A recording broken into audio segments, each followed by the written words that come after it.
Regresamos a nuestra serie de Primera de Pedro, capítulo 4, y vamos a empezar con el versículo 12, que es un versículo tremendo. Dice así: amados, no se sorprendan del fuego de prueba que les ha sobrevenido, como si alguna cosa extraña os aconteciese. Este versículo es un llamado de Pedro que nos va a ayudar a entender el sufrimiento. Trato de imaginar la cara de los vecinos de un fraccionamiento cuando en todos los postes había unas papeletas pegadas donde decía: se busca perrito, y te acercabas y estaba la foto del perrito y decía: sus características son, solo tiene 3 patas porque lo atropellaron, el ojo izquierdo lo perdió y el derecho no ve muy bien, una de sus orejas fue mordida y se ve a la mitad y responde al nombre de suertudo. Yo creo que hay momentos que nos sentimos como ese perrito. Y mire, tengo que decirle un poco de humor porque vamos a hablar del sufrimiento. Y es algo que no nos gusta, es algo que no queremos, es algo que tratamos de evitar, es algo que estamos huyendo de nuestra vida. Imagina que vas conduciendo y vas a exceso de velocidad, y por ir a exceso de velocidad cambió el semáforo en rojo y te lo pasaste. Y pasándote el semáforo estaba el policía de tránsito. Y cuando lo ves, ¿cuál es la expresión? ¿Quién no se ha pasado un semáforo, verdad? ¡Ah! ¡Ya está el de tránsito! Y te ve el de tránsito, que te pasas en rojo y te saluda. Vaya, vaya. ¿Qué haces cuando te hiciera eso el de tránsito, que te pasaste la señal? ¡Ah, gracias a Dios!, ¿verdad? ¡Ay, Señor, gracias por tu bendición!, ¿no? ¡Ay, me hiciste pasar invisible como Pablo! No, y ahí vas, ¿verdad? ¡Uf! La esquivé. O llegas a tu trabajo y dices: no, me pasé el semáforo en rojo, no estoy bien, necesito un castigo, necesito la infracción.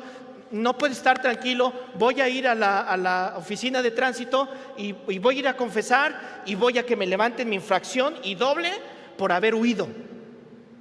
¿Alguien? ¿Alguien? Ahora imagina esto. Haces lo mismo.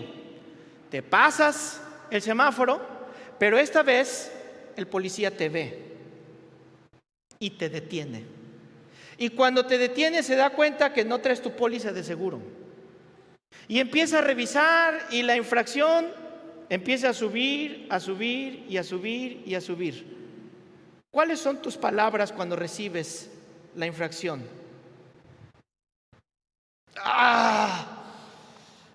Señor, y este dinero lo estaba guardando para dar una ofrenda. O si venías para la iglesia: mira, Señor, me robaron la paz que quería cantarte, ahora ya no voy a ir porque mira, ¿por qué a mí? ¿Por qué permites esto? Esa es la conducta natural humana. Queremos evitar el sufrimiento a toda costa. He hablado con muchas personas, sobre todo aquellos que tienen algo contra Dios.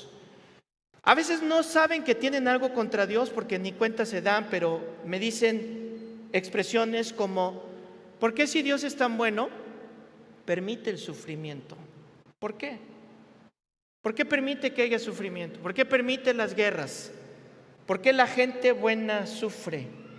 De hecho, hace unos días veníamos en la camioneta y escuchando las noticias, hablaban de un joven de 19 años que lo estaban buscando, estaba desaparecido en Playa del Carmen.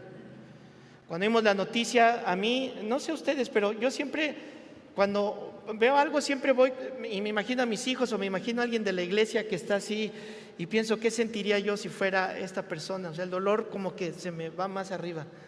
Y me decía alguien en la camioneta: lo bueno es que esas cosas no le suceden a gente buena. Y me quedé pensando: yo creo que no. Yo creo que no importa si eres bueno o malo, el sufrimiento viene, ha venido o va a venir. Hace unas semanas oímos las noticias de un pastor que estuvo ministrando, estuvo predicando, y terminando la reunión se fue a comer a un restaurante con su familia, su esposa y sus 2 hijos, su hija, una jovencita que estaba con muchos sueños de convertirse en una reportera, y estando comiendo en este restaurante vinieron unos sicarios y les dispararon a quemarropa. ¿Por qué? Nada más, porque se les dio la gana matarlos. Entonces, el sufrimiento viene, no lo queremos, y nos hacemos la pregunta generalmente, el por qué. ¿Por qué? ¿Por qué me está pasando? ¿Por qué suceden estas cosas? ¿O por qué a mí? Y si hay alguien que nos puede contestar esta respuesta al sufrimiento, es Pedro. Simplemente en esta carta que estamos estudiando, él menciona no menos de 21 veces la palabra sufrimiento. Y nos habla y nos dice de muchas maneras. Y de hecho, en los versículos que vamos a estudiar hoy, vamos a ver que nos dice qué hacer en caso de sufrimiento. Así como que, ven que dicen, rómpase en caso de incendio. Ahora Pedro nos dice qué hacer en caso de sufrimiento, pero también nos dice qué no hacer en caso de sufrimiento. Y yo creo que así como hacemos simulacros, ven que si hay un terremoto es un simulacro, qué hacer y qué no hacer, nosotros debemos de entender, hacer un simulacro, porque ¿qué crees? El Señor Jesús lo dijo: en este mundo tendréis tribulaciones. El sufrimiento viene o viene. Mejor es que estemos preparados para esto. Y dice el versículo 12 que leímos al principio: amados. La selección que hace Pedro de palabras es muy importante, porque no se está refiriendo a unos desconocidos. No está simplemente escribiendo por escribir. Pedro empieza por eso: que sepas que eres una persona amada. Pedro le está escribiendo como el pastor a las ovejas. Y sus primeras palabras de amor nos dicen: no pienses que el sufrimiento es algo inusual. Es lo que quiere decirnos, que no te sorprenda. No pienses que es algo que no le tiene que pasar a los cristianos. Amados, el sufrimiento es algo que todos vamos a pasar. Pero la realidad que cuando viene este sufrimiento decimos esto: no puede ser. O decimos: no me puede estar pasando a mí. ¿Se acuerdan del 9/11? Cuando las Torres Gemelas fueron estrelladas. Hay muchos documentales sobre eso, y en uno de estos que estaba viendo se llamaba La historia no contada del 9/11. Y en esta historia no contada enseñaban cómo uno de los aviones que se iba a estrellar en Pensilvania, alguien logró comunicarse con su esposa, uno de los que estaba ahí, y en la llamada telefónica le dice a su esposa: te amo, y hay 3 personas que acaban de secuestrar el avión y dicen que traen bombas, llama a las autoridades. La que está narrando lo que sucedió es la esposa, que sobrevivió porque él murió. Entonces ella dice que cuando estaba en esa llamada, lo único que podía pensar, ni siquiera pensaba lo que le decía. Ella lo único que estaba pensando es: no puede estar pasando esto. No es posible, no es posible. Tenemos 2 hijos pequeños. Mi esposo tiene mucho futuro, es un empresario. Tenemos familia que sostener. Hicimos planes, teníamos los boletos de las vacaciones pagadas. Y ella explica: esto no puede ser, no puede estar pasándome esto a mí.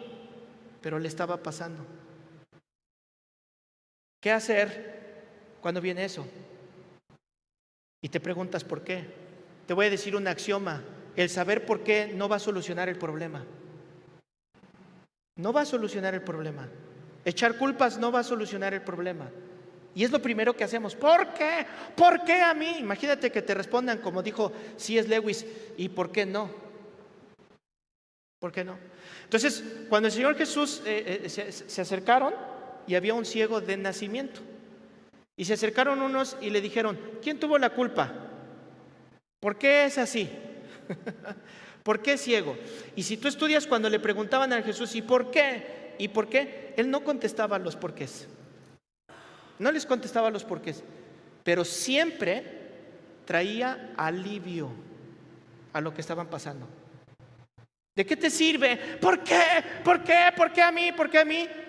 Cuando llegaban con el Señor Jesús, lo que Él hizo fue, agarró tierra, escupió, hizo lodo, se lo puso en los ojos, sé sano. No importa lo demás, yo estoy contigo. Aunque andes en valle de sombra o de muerte, no tengas miedo. No tengas miedo. Pueden venir inundaciones, puede subir el agua hasta el cuello, pero no te vas a hundir, yo voy a estar contigo.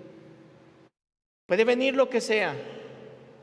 Y en lugar de perder el tiempo en por qué a mí, por qué o no me puede estar pasando, voltea tus ojos al Señor, clama a mí y yo te voy a responder.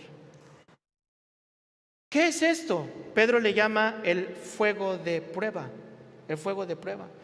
Y Pedro escoge bien estas palabras, estas frases, porque recuerden que esta carta fue escrita por ahí del 64 después de Cristo, cuando Nerón incendió Roma, y cualquier parecido con lo que está sucediendo es mera coincidencia, ¿verdad? No me voy a meter en ese tema porque tenemos mucho que hablar. Nerón dijo, no me gusta, vamos a incendiar, vamos a prender fuego, que se mueran los que se tienen que morir. Y al final de cuentas, ¿a quién culparon? A los cristianos, su Dios, ¿verdad? A los cristianos.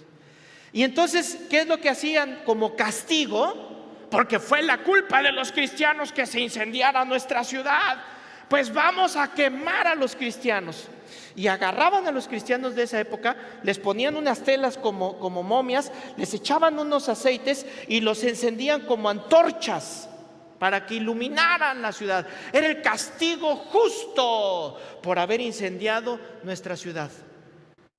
Entonces imagínate que de repente llegaron a tu casa, se llevaron a uno de tus familiares y lo están incendiando, lo están quemando. ¿Por qué? Nada más porque a alguien se le dio la gana hacerlo. ¿Qué dice Pedro? Que no te sorprenda que eso suceda. Que no te sorprenda cuando venga persecución a tu vida. No te sorprendas. Son cosas usuales, son cosas que van a suceder. Y cuando a alguien lo invitamos a Cristo y después de recibir a Cristo, yo siempre les digo, mira, cuando el Señor Jesús se bautizó, ¿qué fue lo primero que enfrentó después de bautizarse? El desierto. Entonces yo les digo, mira, ya te bautizaste, prepárate. Porque lo primero que va a venir es un desierto. ¿Pero por qué se llama de prueba? Porque es un examen. Vamos a ver. Y te acuerdas que ya en el capítulo 1 vimos que Pedro decía, es que este fuego es para quemar la hojarasca, para quemar lo que no sirve, todo lo orgulloso, todo lo que hace bulto en tu vida, todo lo que es apariencia en tu vida. Cuando entras en el fuego, todo eso se quema, todo eso va a desaparecer y va a quedar solamente el oro. Y el oro tiene que ser fundido y tiene que ser moldeado a martillazos para que al final salga una pieza pura y bella. Entonces, que no te sorprenda que esto te esté sucediendo, que esto venga a tu vida. Versículo 13. Sino gozaos por cuanto sois participantes de los padecimientos en Cristo, para que también en la revelación de su gloria os gocéis con gran alegría. Y aquí es donde yo por lo menos digo, Pedro, qué osado eres. O sea, me dices cuando estoy sufriendo, le has dicho a alguien cuando está sufriendo y le dices, no llores. ¿Qué te haces si le dices no llores? No seas chillón. ¿Qué te haces si le dices eso? Si es buena onda, te va a decir, como tú no lo estás pasando, ¿verdad? Pero si es cristiano, pero todavía pega como inconverso, paz. Qué osado que Pedro diga estas palabras. Mira, cuando estés sufriendo, gózate, disfruta lo que estás pasando. Pero vamos a entender la frase que dice Pedro. Lo que dice Pedro aquí es que nosotros como cristianos no podemos estar en un mejor trato que como trataron a nuestro maestro, que como trataron a Jesús. Es lo que está diciendo.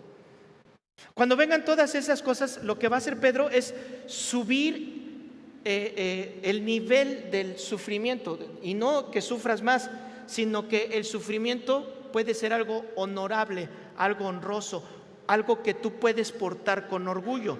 Mire el versículo siguiente. Si son vituperados por el nombre de Cristo, son muy felices, porque el glorioso Espíritu de Dios reposa sobre ustedes. Ciertamente de parte de ellos, Él es blasfemado, pero por su parte, Dios es ¿qué? Glorificado. O sea, Pedro está diciendo, cuando sufras tú por las razones correctas, cuando sufras tú por causa de Cristo, ellos piensan que están dándote, ellos piensan que, mira, yo gané la discusión, ellos piensan que te están haciendo sufrir, pero lo que dice Pedro es, pero tú debes de saber que cuando te hacen eso, tú estás glorificando el nombre de Cristo. Jesús dijo en Juan 15, si a mí, versículo 20, si a mí me han perseguido, también a ustedes los perseguirán. Entonces, cuando venga este sufrimiento, lo que hace es que cuando sufres estás en una posición de honor, y eso solamente lo entiende alguien que está sufriendo por las causas correctas. No sé si alguna vez te ha pasado que te has quedado callado, aunque sabes que es lo justo, que es lo correcto, y sufres el agravio. ¿Cómo te sientes cuando haces eso? Me siento bien, porque estoy haciendo lo correcto. ¿Por qué? Porque cuando es sufrimiento y es por causa del nombre de Cristo, te fortalece, te da fortaleza, te da esperanza. Dice, Señor, por ti traigo estas cicatrices. Pablo lo decía, ¿verdad? Llevando en todo el cuerpo las marcas. Lo que sea que pase. Mira, en 2 Corintios 4:7, Pablo dijo, tenemos este tesoro en vasos de barro, para que la excelencia del poder de Dios, del poder sea de Dios y no de nosotros. ¿Por qué? ¿Estamos atribulados? ¿En cuánto? En todo. Y es que cuando viene el sufrimiento, como que ya no es lo duro, sino lo tupido. ¿A poco no? O sea, te viene algo y dices, nada más falta que venga el perro y me haga del baño. Y va el perro también. Los que le ha pasado. Y dice Pablo, estamos atribulados en todo, pero no angustiados. O sea, sí tengo muchos problemas, pero no me quita el sueño. Puedo dormir. Estaban en la cárcel. ¿Y cómo estaban en la cárcel? Durmiendo. Estoy en apuros, pero no estoy desesperado. Estoy perseguido, pero no estoy solo. Me dieron una tunda, derribado. O sea, sí me dieron una tunda y ahí me dejaron turulaco, pero no estoy destruido.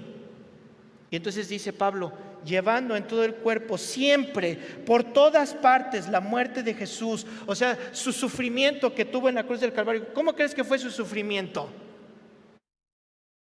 O sea, cuando va y se están burlando, míralo, decía que es Dios, y míralo, está sangrando, y míralo cómo está. Y pensando el Señor Jesús, cabeza de champiñón, ¿no ves que lo hago por ti? ¿No te das cuenta que esta muerte es por ti? ¿Y qué hizo el Señor Jesús? Como manso cordero, ¿verdad? Como manso cordero. Y dice Pablo, llevando por todas partes este sufrimiento, para que también la vida de Jesús se manifieste en nuestros cuerpos. Porque nosotros que vivimos siempre estamos entregados ¿a qué? A muerte. ¿Por causa de qué? Por causa de Jesús. Entonces dice Pedro, que no te sorprenda, no es algo inusual, es algo que va a suceder. Entonces vamos a aprender.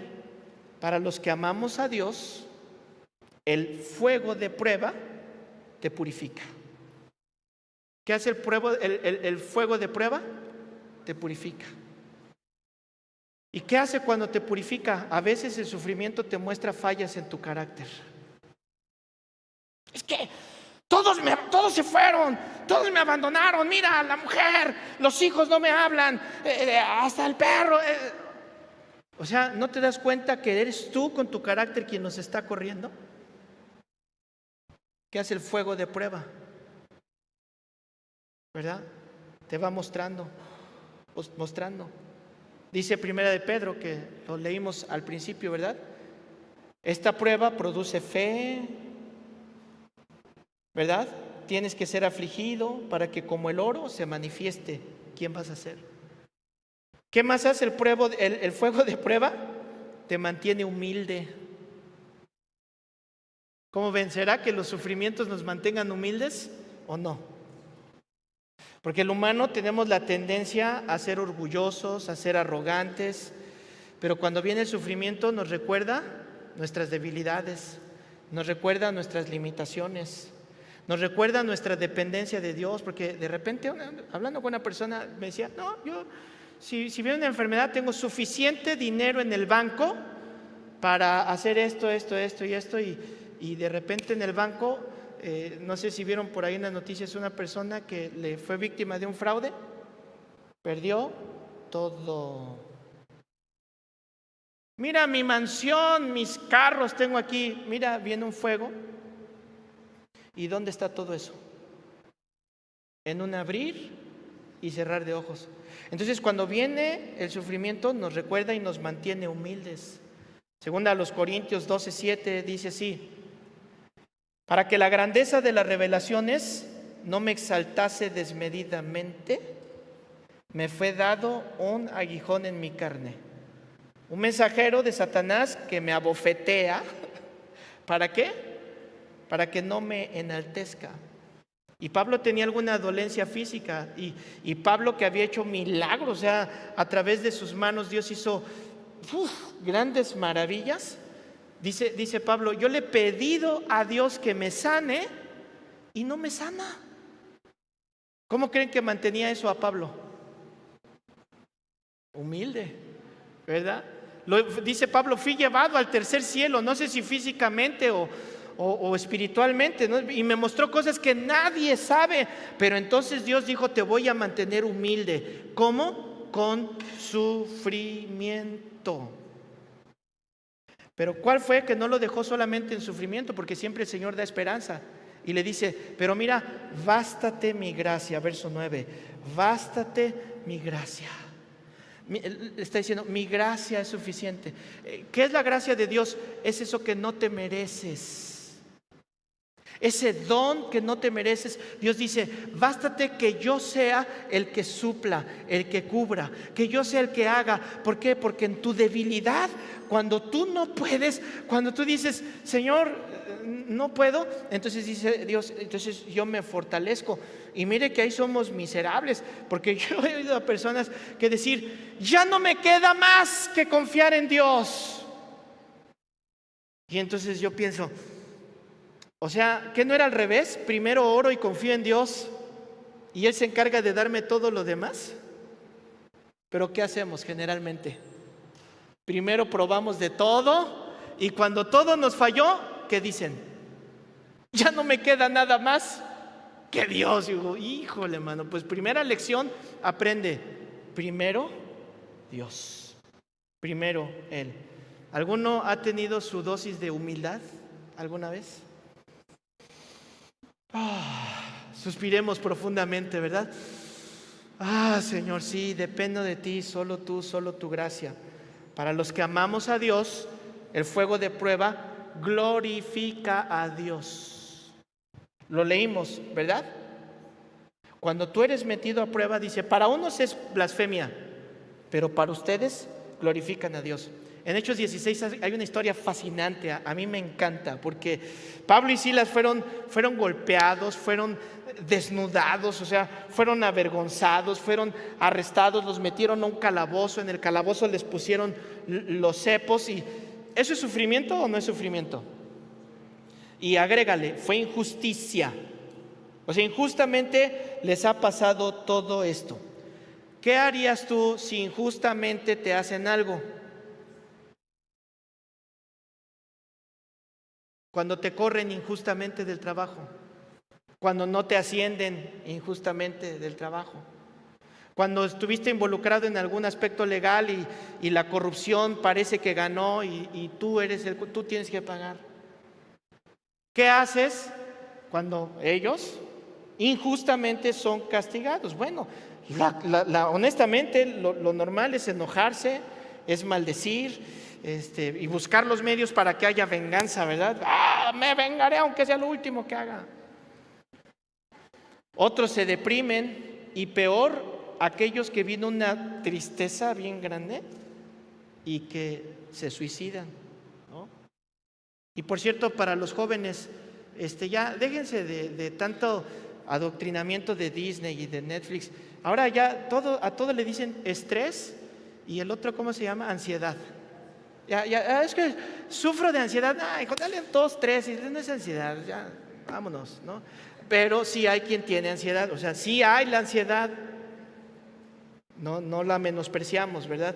Sí hay, pero pues como ahora ya les enseñaron que todo es ansiedad y estrés. Es que estoy bien estresado. Bueno, cierro el paréntesis porque no es el tema. ¿En qué estábamos?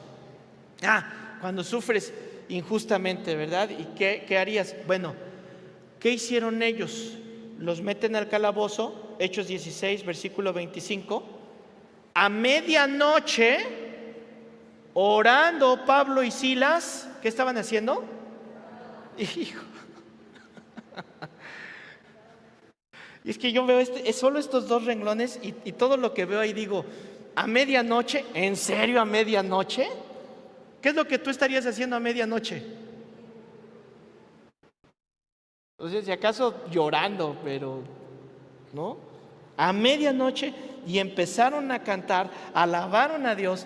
Te pregunto, ¿tú podrías cantar en esas circunstancias? O mejor, ¿has podido cantar cuando estás en esas circunstancias? Sí, yo conozco algunos que la esposa no estuvo a tiempo para venir a la iglesia, ¿no? Es que no te apuraste, es que no pagaste, es que tú hiciste. No voy a la iglesia, ¿cómo voy a cantar?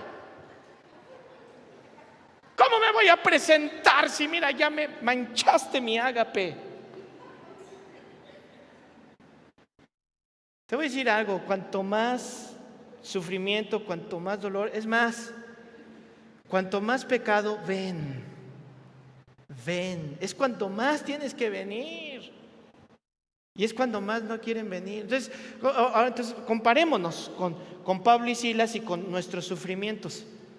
¿Qué hicieron ellos? Se pusieron a cantar y te aseguro que los cantos, los himnos, eran cantos de adoración, alabando a Dios por sus grandezas. Entonces, ¿qué pasaba? Que toda la gente lo escuchaba y decía, ¿cómo pueden cantar cuando es injusto lo que les pasó? El mismo Barrabás decía, ¿verdad? Yo estoy aquí injustamente, pero él no ha hecho nada.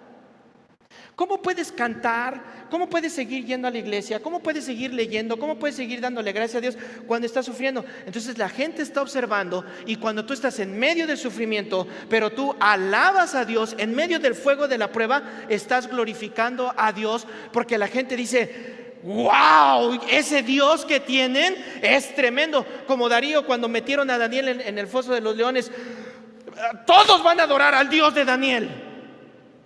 Cuando Nabucodonosor echó a sus 3 amigos al horno de fuego yo veo 4, no eran 3, yo veo 4. ¿Qué hizo después de eso? Todos van a adorar el Dios de estos 3. Cuando tú alabas en medio del sufrimiento, tú estás dándole gloria a Dios. La gente ve, la gente dice, ¿qué tiene esa persona? ¿Por qué es así? En medio de todo esto, el nombre de Dios es glorificado. Dice Mateo 5:12, gózate y alégrate, porque tu galardón es grande en los cielos. Porque así como persiguieron a los profetas que fueron antes de ustedes, también ustedes los van a perseguir. Pero tu galardón es grande.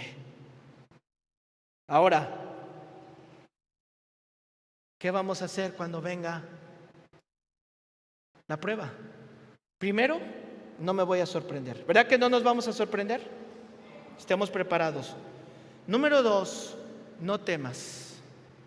No tengas miedo. Es que, les digo que hablar de sufrimiento es un poquito, porque hablar de la muerte de un familiar, de un ser querido. ¿Alguien quiere hablar de eso?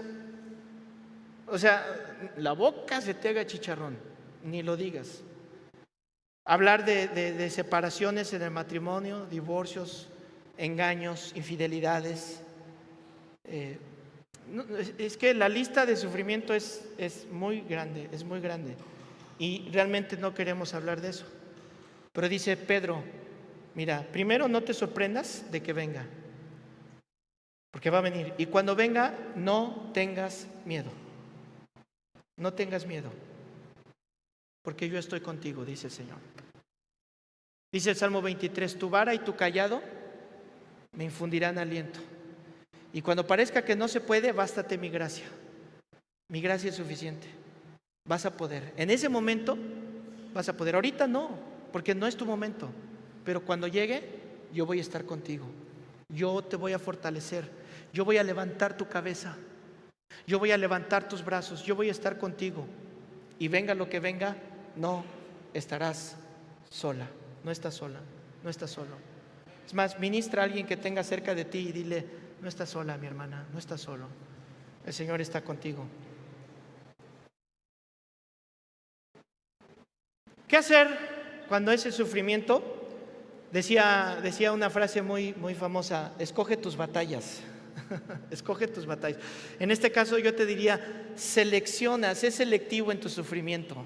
Sé selectivo. A veces sufrimos cosas que no debemos de sufrir y a veces vienen conmigo, ay pastor, yo mira, no sufras calenturas ajenas.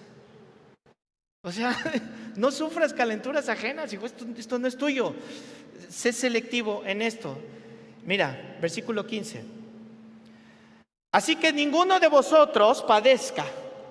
No padezcas como homicida, o como ladrón, o como malhechor, o por entrometerse en lo ajeno.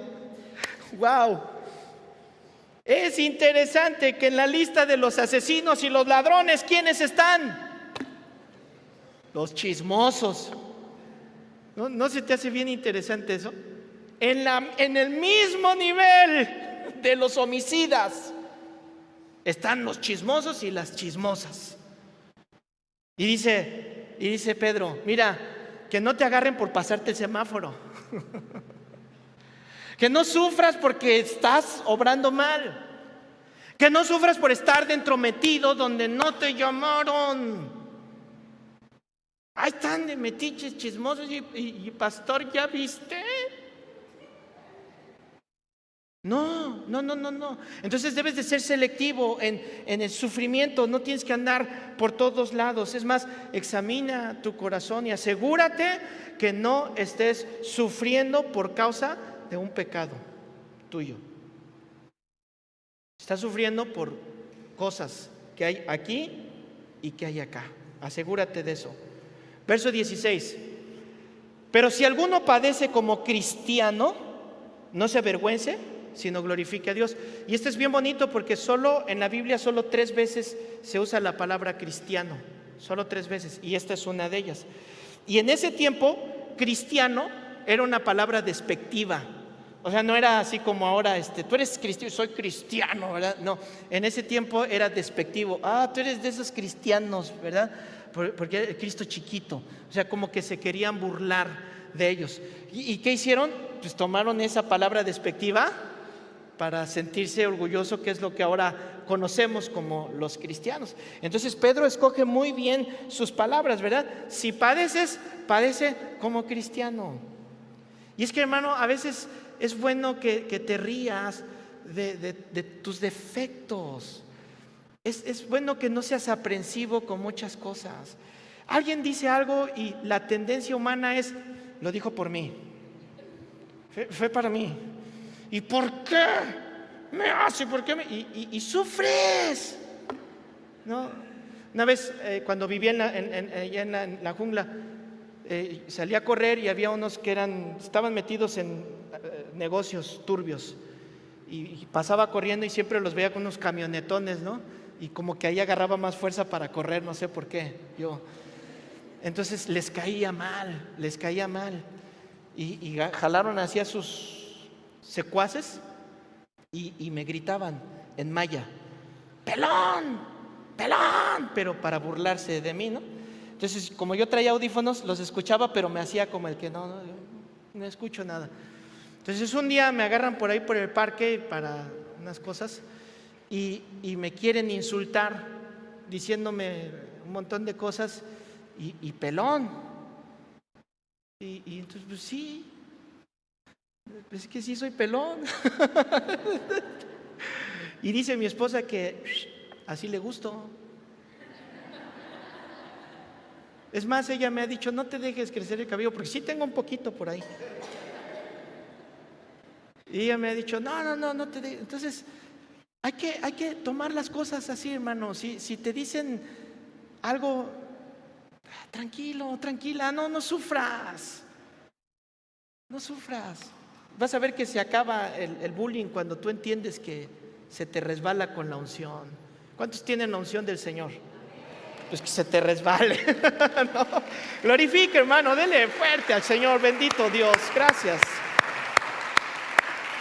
Gracias, Señor. Versículo 17. Porque es tiempo de que el juicio comience por la casa de Dios, y si primero comienza por nosotros, ¿cuál será el fin de aquellos que no obedecen al Evangelio de Dios? Y si el justo con dificultad se salva, ¿en dónde aparecerá el impío y el pecador? Ahora, estas palabras no te vayas a confundir que Dios nos va a enjuiciar y va a mandar una maldición, porque Cristo ya murió por nosotros en la cruz del Calvario y la culpa ya fue quitada, sino que se refiere a que va a venir un trato para purificar. ¿Y a quién tiene que purificar primero Dios? A su iglesia. ¿Por qué? Dice Apocalipsis, se la está presentando, la está preparando para que cuando estemos delante de Él en las bodas del Cordero, ¿cómo tenemos que estar la iglesia? Vestida de lino, limpio, blanco y resplandeciente. Y las reinas en ese tiempo, cuando se presentaban para casarse con el rey, eran bañadas en diferentes esencias. Eran pasadas por diferentes esencias para purificarse y para presentarse majestuosas. Cuando llegaban delante del rey, era impresionante ver a la reina. Pero mira, dato muy interesante, siempre que tú ves esas bodas, a diferencia de nuestras bodas, el personaje principal nunca era la novia. Como en nuestras bodas. En nuestras bodas, ¿quién es el especial? La novia. Y no se vistan de blanco cuando sea una boda. ¿No? Es lo que dicen. Porque ¿quién queremos que resalte? Todos los ojos ¿con quién están? Y el novio, los ojos rojos, hermano, de que estuvo poniendo mesas, haciendo la corbata chueca, nadie lo pela y el novio está ya todo ahí, ¿verdad? Pero con la novia, ¿cómo llega? Cuando estemos con el Señor, el personaje principal es nuestro amado. Yo imagino ese momento, las trompetas sonando, la música, el coro celestial, la majestuosidad de ese momento, y de pronto entrando la novia, ¿verdad? Que va con el cordero, y ¡oh, Señor! Y todos diciendo, santo eres, Señor, nada se compara a ti. Vamos a practicar desde que estemos aquí. Practícale, hermano. En lugar de estarse sacando los mocos cuando estemos adorando el nombre del Señor, dile, Señor, tú eres santo, tú eres todopoderoso. Ahora, en Hechos 14 hay un momento. Pablo acaba de ser apedreado, o sea, estaba predicando Pablo, estaba evangelizando, estaba compartiendo el evangelio a las personas. Se enteraron que le estaba haciendo y llegaron con él. Y no, es que estos que trastornan al mundo, dicen, ya llegaron acá, agárrenlo. Y ven a Pablo, lo agarran y le ponen una tunda, pero de tal manera, y lo arrastran. Ahora, quiero decirte que arrastrarlo no es como de la mano y vente, te llevamos. No, arrastrar era de los pelos, o si no tenía de la barba, de donde sea, y humillarlo. El punto era humillarlo, era lastimarlo. Y lo sacan, dice la Biblia, lo sacaron fuera de la ciudad. Es una señal de desprecio. Aquí no, aquí cristianos no, aquí tú no vas a entrar, Pablo. Y lo sacan así humillado. Y dice la Biblia que cuando lo vieron pensaban que estaba muerto de la golpiza que le dieron. Se quedó, no, ya se murió, ahí déjenlo.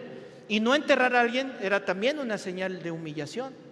Entonces llegaron los discípulos, lo vieron, se acercaron y Pablo como que se mueve. Todavía está vivo.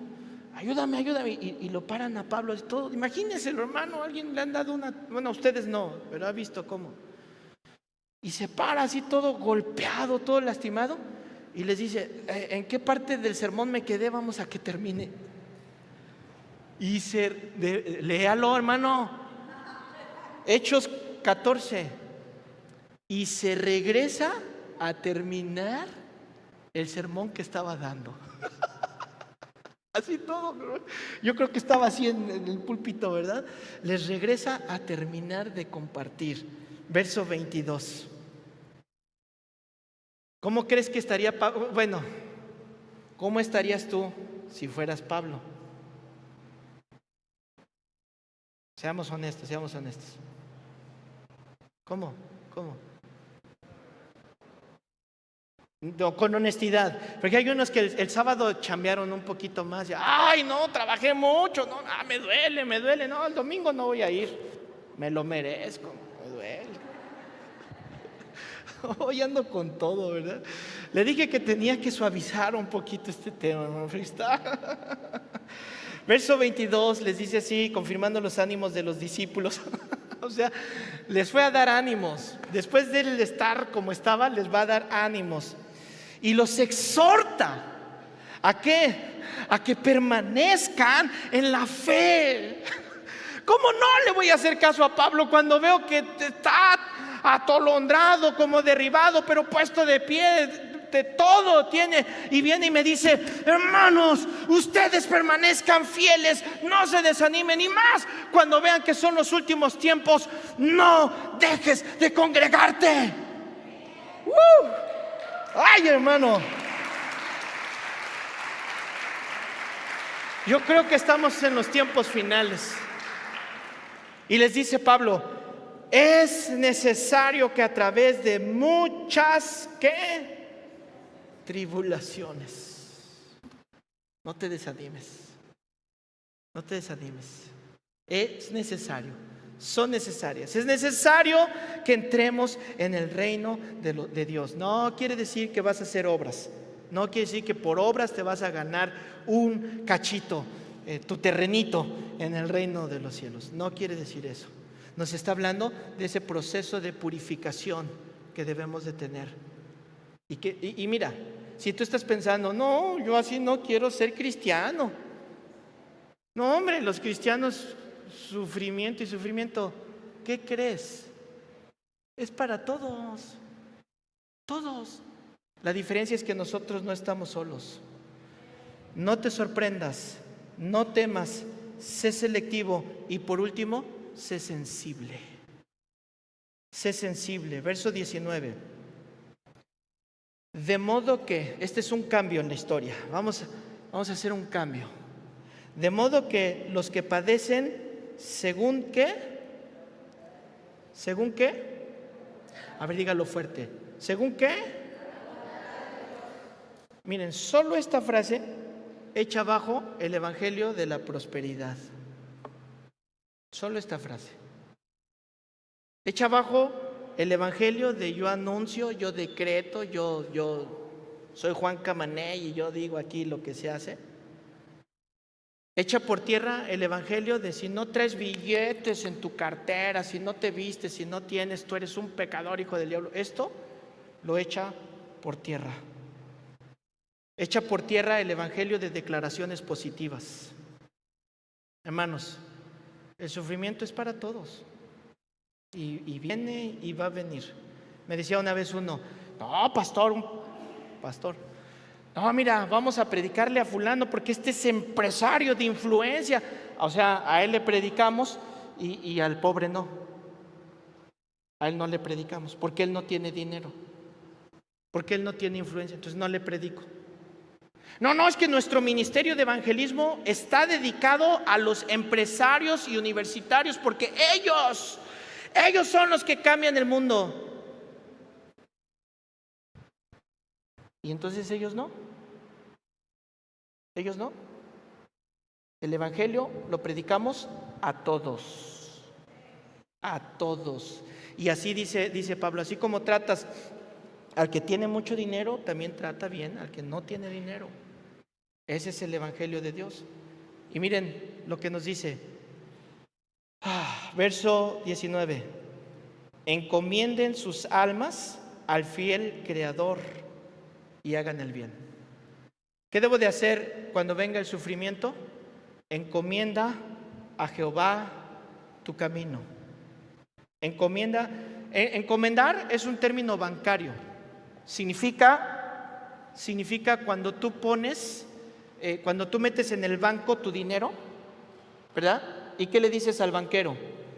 Ten, cuídamelo, yo sé que aquí va a estar seguro y yo después regreso por el dinero. Este es un término bancario y está diciendo, encomienda a Jehová, pon en las manos de Dios lo que sea que vayas a hacer. Pon tus depósitos en Cristo. Confía en Él y Él hará. Y no te canses de hacer bien. ¿Por qué dirá que no nos cansemos de hacer bien? Porque cuando sufrimos, ¿cuál es la tendencia? Es que yo soy el que me esfuerzo en el matrimonio. Es que yo soy el que cede o la que cede. Es que yo soy siempre el que hace y él no hace nada. Pues ahora le voy a dar una lección. Y ahora voy a ser peor de lo que era. A ver si cambia. ¿Qué dice Pedro? Pase lo que pase, no te des por vencido, no te des por vencida. Y tú no te canses de hacer las cosas correctas. Venga lo que venga, pase lo que pase.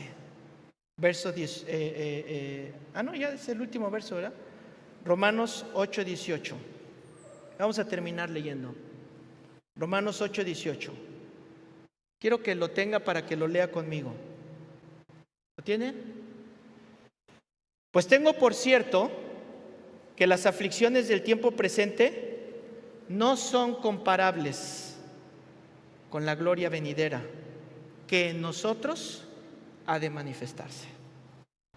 Hermano, hermana, lo que sea que estés sufriendo no se compara con lo que Dios tiene preparado para ti en este mundo y en la eternidad. El mundo quiere todo aquí y ahora. Lo quieren ya. Y mire que si estos incendios en Los Ángeles, yo no sé, pero a mí me han dado muchas lecciones. Muchas lecciones. Grandes, poderosos, personalidades poderosas, entre comillas, lujos, autos, bóvedas, ¿qué pudieron llevarse? ¿Qué pudieron llevarse? Y algunos que salían con cajas metiendo en sus automóviles, tuvieron que abandonar sus automóviles en el camino. ¿Qué te llevas? Pon tu confianza en el Señor y deja que Él sea el que te bendiga, porque su gloria es mucho mayor. Póngase un momento de pie mientras leemos Judas, capítulo 1, verso 24. Dice así: pues tengo por cierto que las aflicciones del tiempo presente no son comparables. Ese ya lo leímos, perdón, Judas 1:24. Y a aquel que es poderoso para guardarte sin caída y presentarte sin mancha delante de su gloria con gran alegría. Y levanta esta adoración y dice: al único y sabio Dios. ¿Por qué? Porque nada sucede si Él no lo permite. Él es sabio, sabe por qué. Al único y sabio Dios nuestro, ¿qué? Porque te va a salvar. Y dice Judas: a Él sea la gloria y la majestad, el imperio, la potencia, ahora y por todos los siglos. Amén. Amén, Señor. Gracias.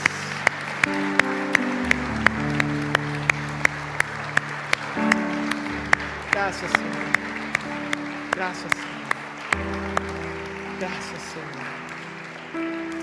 Vamos a darle gracias a Dios. Vamos a darle gracias a Dios. Lo que sea que estés pasando, Dile gracias, Señor. Cierra tus ojos un momento. Gracias, Señor. Gracias, Señor. Gracias, Señor. El por qué no va a resolver nada, pero tu gracia me basta, Señor.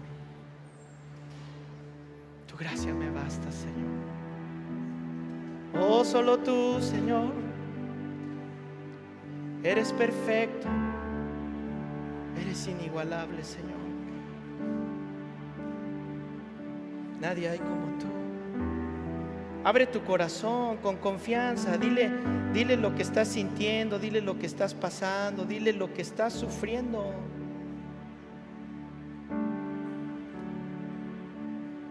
Dile lo que estás sufriendo, dile lo que te pasó, dile cómo te sientes. No pienses que Él se va a escandalizar y te va a decir algo más. No. Él te da acceso directo hasta el trono de su gracia. A tu trono de gracia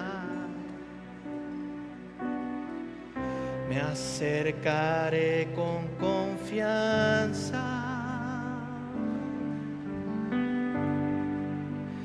Dios de toda gracia, ante ti me humillaré.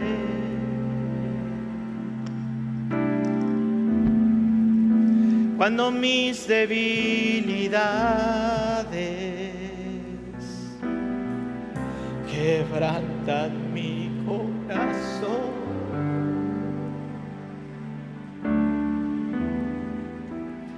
en mi aflicción te escucho decir dulcemente, Señor. Esto es para ti. Bástate mi gracia, contigo estoy. Si el desaliento toca a mi puerta, tú me afirmas con tus promesas. Yo vivo por fe y no por lo que sienta. Tú me das gracia en medio de la tormenta. Tu gracia me basta. Tu poder se perfecciona en mi debilidad. Tu gracia me basta. Cuando yo soy débil, tu poder obrará. Tu gracia me basta, tu amor me sostiene. Mi Dios, tú tienes el control, todo ayuda para bien.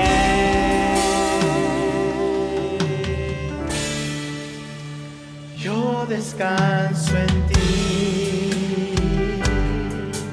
¿Te imaginas a Pablo y Silas?